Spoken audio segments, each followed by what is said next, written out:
Alright, this time we're going to go through a problem where we have an object, it's a ring. Nice, it's a ring because remember our moment of inertia ring is just mr squared. It is sliding in the beginning, so it's on a frictionless surface, so this could be like you're firing a ring down like a really slick bowling alley or a sheet of ice or something like that.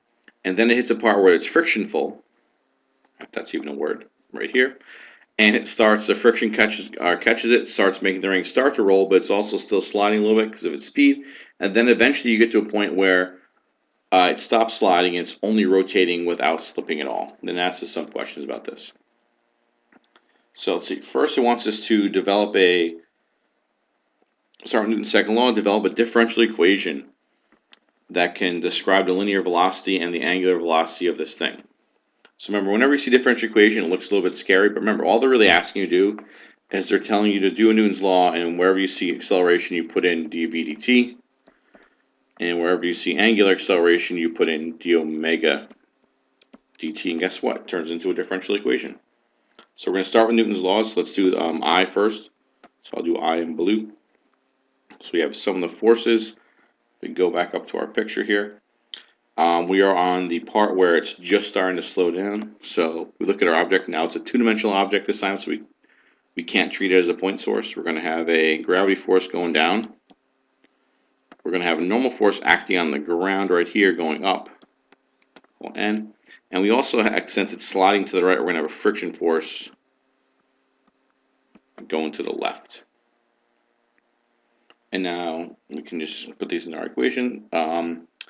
The up and down are not going to matter too much. I can kind of already see that. This is one of the simple problems we're on flat ground, that the normal force equals a gravity force, which equals mg, and also means that the friction force in this case is just going to be mu mg. Since it's slipping, it's going to be our kinetic friction. So we have the sum of forces. Let's see, let's call to the right positive. So it's going to be negative our friction force equals m times a.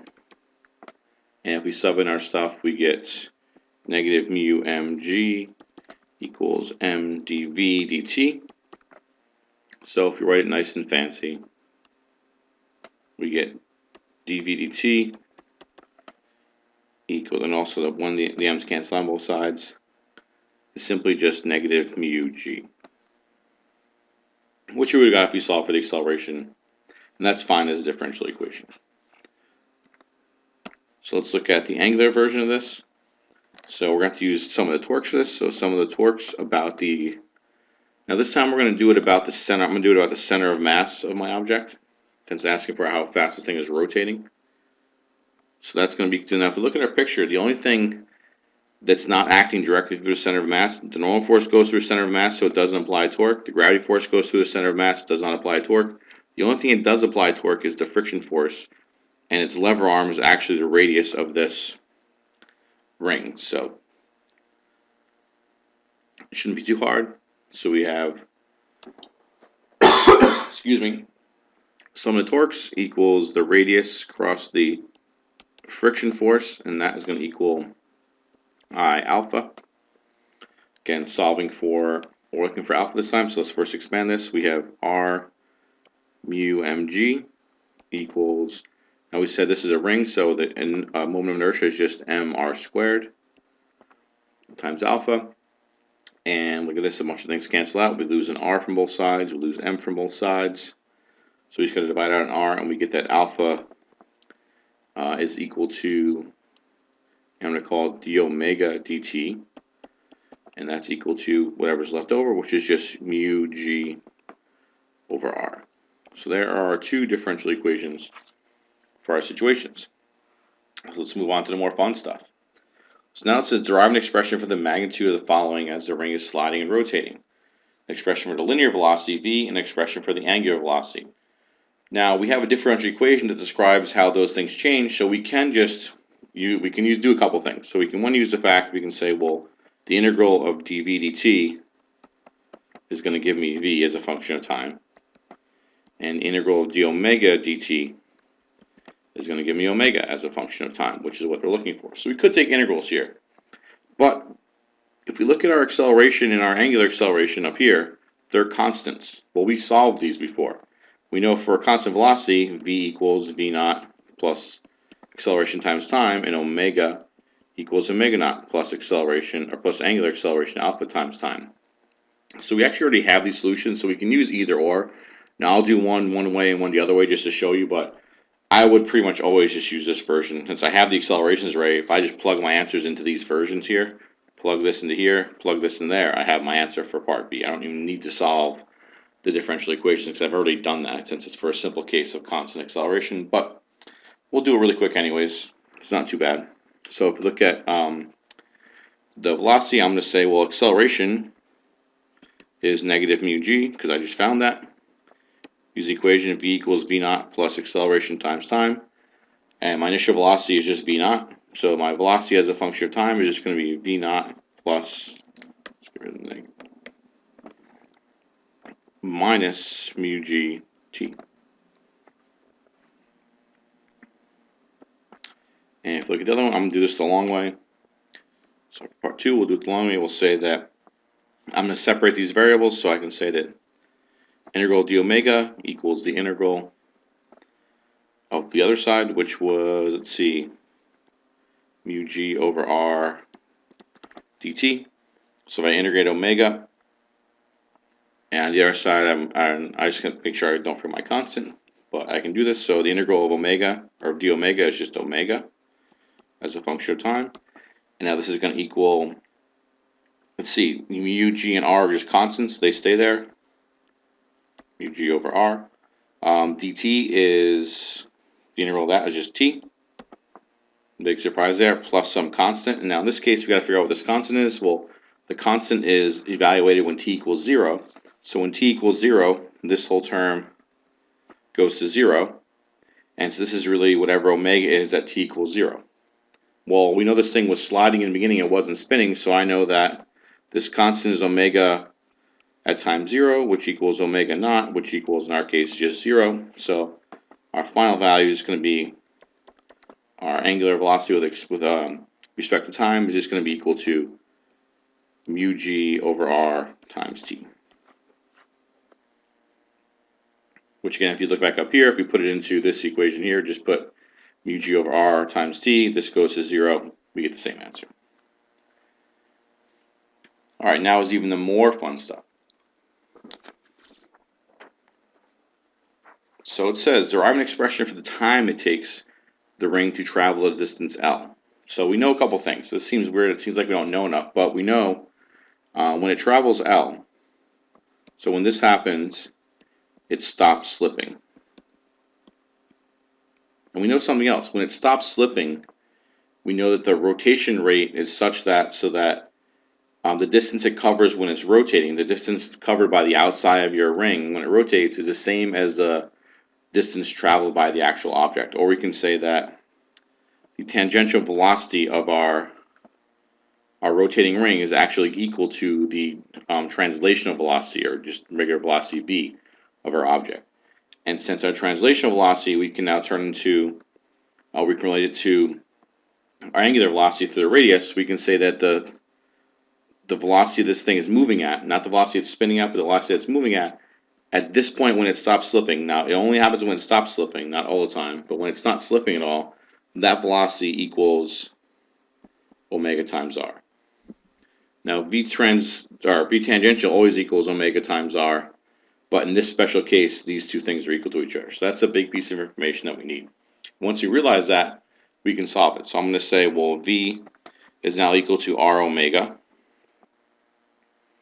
And using my answer from part B, I have v naught, or I have v equals v naught plus, actually minus, v naught minus mu gt.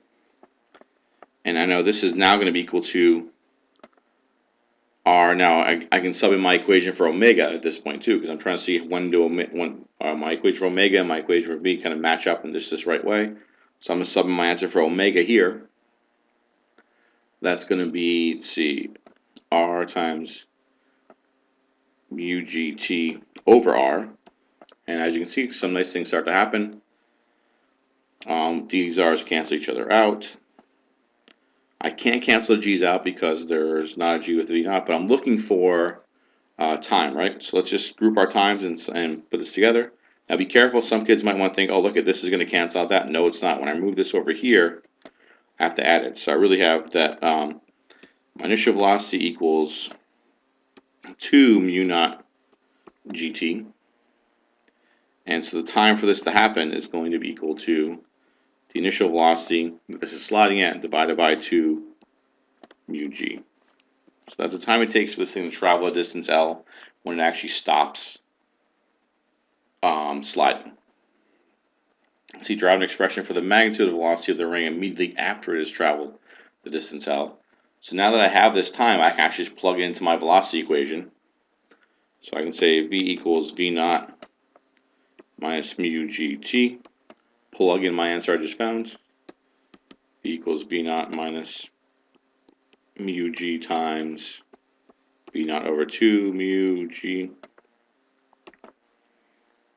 And doing a little bit of math, you can kind of see the mu goes bye-bye, the g goes bye-bye.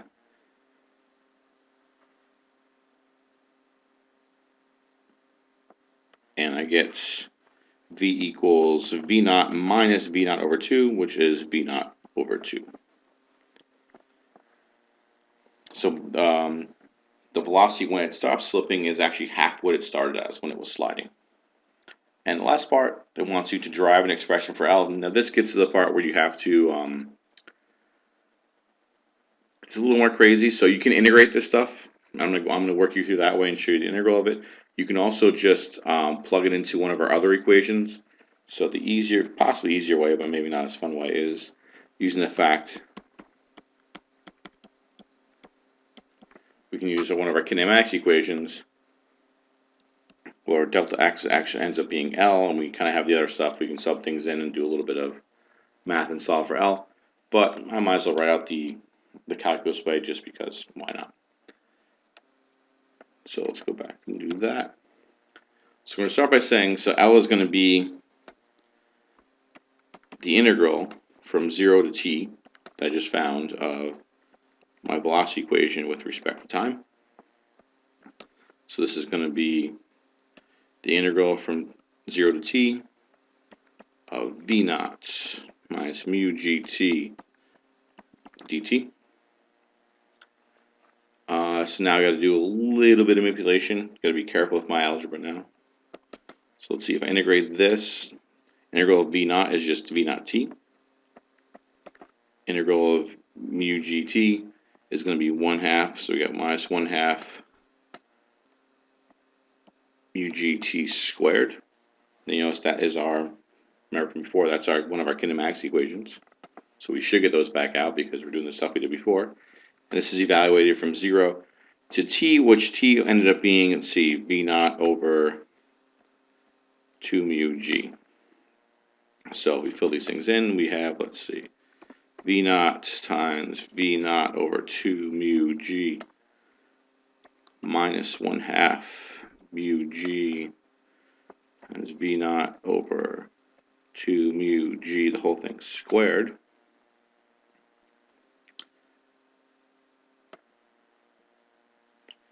And if you notice it, and also yeah, so then this is the whole thing evaluated at t, and the whole thing evaluated at 0 is actually, you can tell there's a t in every term, so just going to be 0.